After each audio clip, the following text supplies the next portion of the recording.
Si Superman, si Batman, si Spider-Man, at ngayon naman, si Iron Man.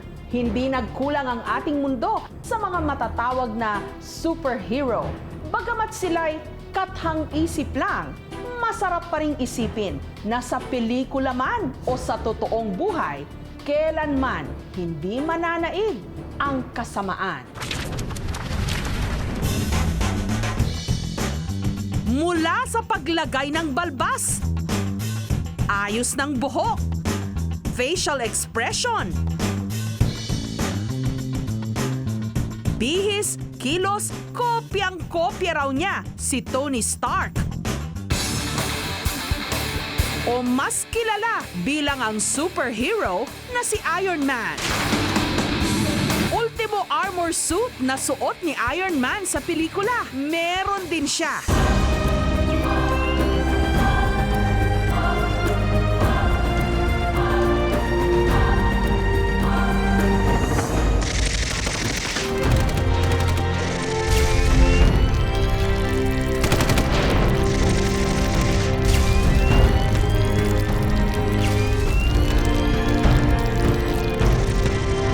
Katukayo rin niya ang gumanap na Iron Man na si Robert Downey Jr.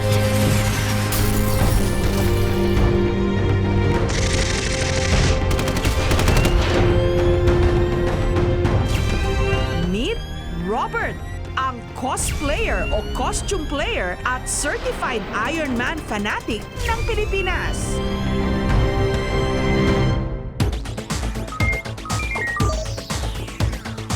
Gumawa pa siya ng sarili niyang armor suit na may kasamang arc reactor.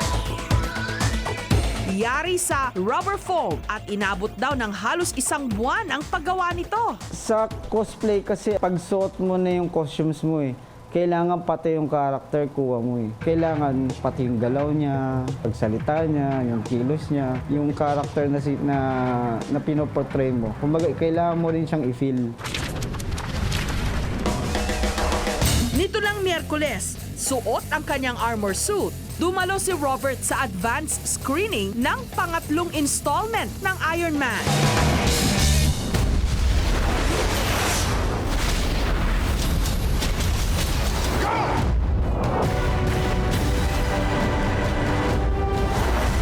It's a very great movie. Very good. Really, really good. Ang galing po ng pagkakagawa. Grabe. Gusto ko ulitin. Lupit, mamen. Di ba? Okay, worth it na worth it. Pero para sa mga may hangover pa rin sa pelikulang Iron Man, sa pamagitan ng motion sensor technology na galing pa sa abroad, pwede kang lumipad at mag-ala Iron Man. Parang feeling mo, ikaw si Tony Stark, yung nag-uumpisa pa lang siya di ba? Yung hindi niya pa alam gamitin yung suit niya. Parang ang high-tech ng technology, nasusundan niya yung galaw ko. Unang lumabas sa comics si Iron Man taong 1963. Tungkol ito sa isang bilyonaryong pilantropo, playboy at henyo na si Tony Stark.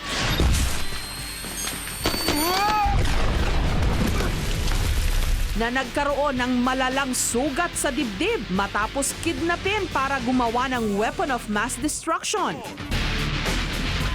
Sa halip, gumawa siya ng armor suit gamit ang makabagong armas para makatakas at iligtas ang kanyang sarili. Kinalaunan, ginamit niya ito para isalba ang mundo. Get down!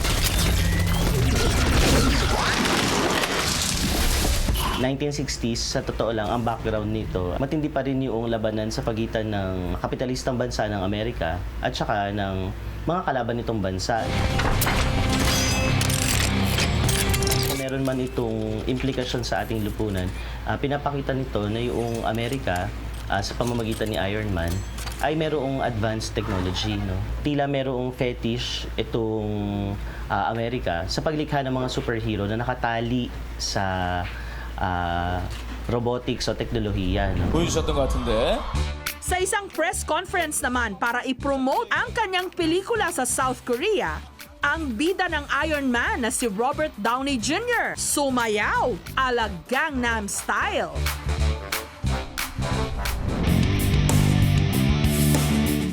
pa lang daw si John, iniidolo na niya si Iron Man.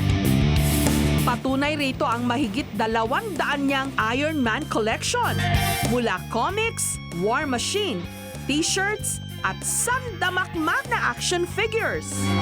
Nangungutang nga raw siya sa kanyang ama. Makumpleto lang ang kanyang koleksyon. Estimated, I'd say roughly 100 plus 120, 130,000. Pag umuwi ako dito sa room ko, tapos pampatulog lang, you just titignan mo lang sila lahat. Tapos, hindi ko rin namalayan na ang tagal na pala ako nagko-collect. Isa sa pinakamahal niyang nabili, ang Mark III armor suit na nagkakahalaga ng mahigit 12,000 pesos. Linis-linis lang, hindi ko masyado pinoposting kasi baka masira yung joint. Si Joseph naman, dahil sa kagustuhang magkaroon ng sariling life-size na Iron Man collectibles, gumawa ng sarili niyang 39-inch na Iron Man statues. Ito yung molde. Dahil minsan nang nagtrabaho si Joseph sa isang art department studio, naging madali para sa kanya na bumuo ng sarili niyang Iron Man statue. Frustrated collector ako eh. So every time nakakakita ako, nakakapanood ng pelikula, laging nasa isip ko yon.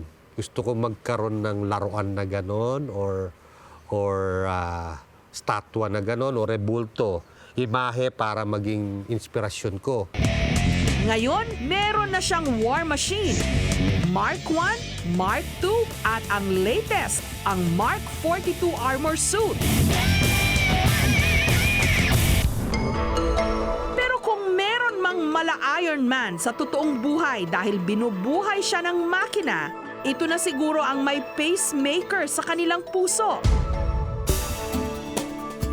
Maliit itong baterya na tumutulong sa mga pasyenteng may problema sa paghinga at pagbagal ng pagtibok ng puso.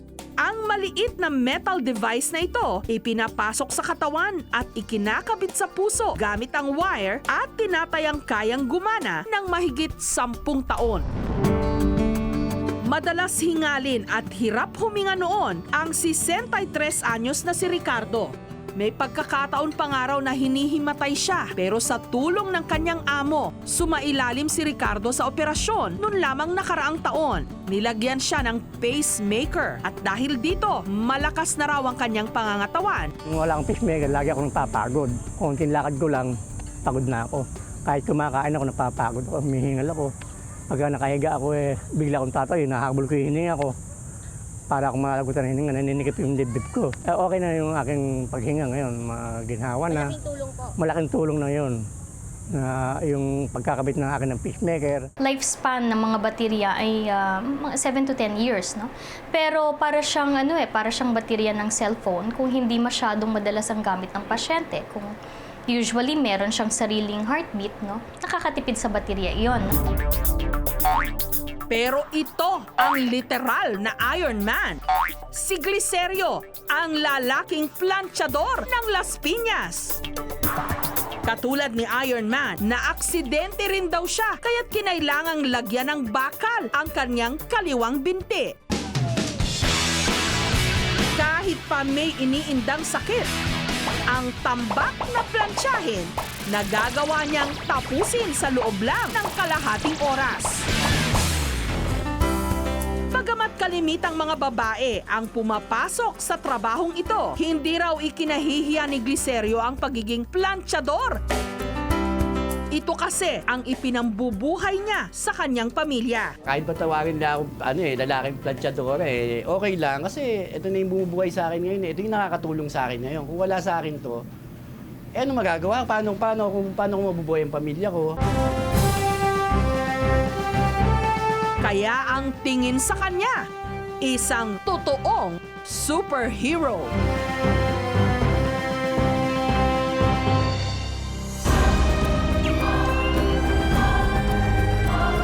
Everybody loves a hero.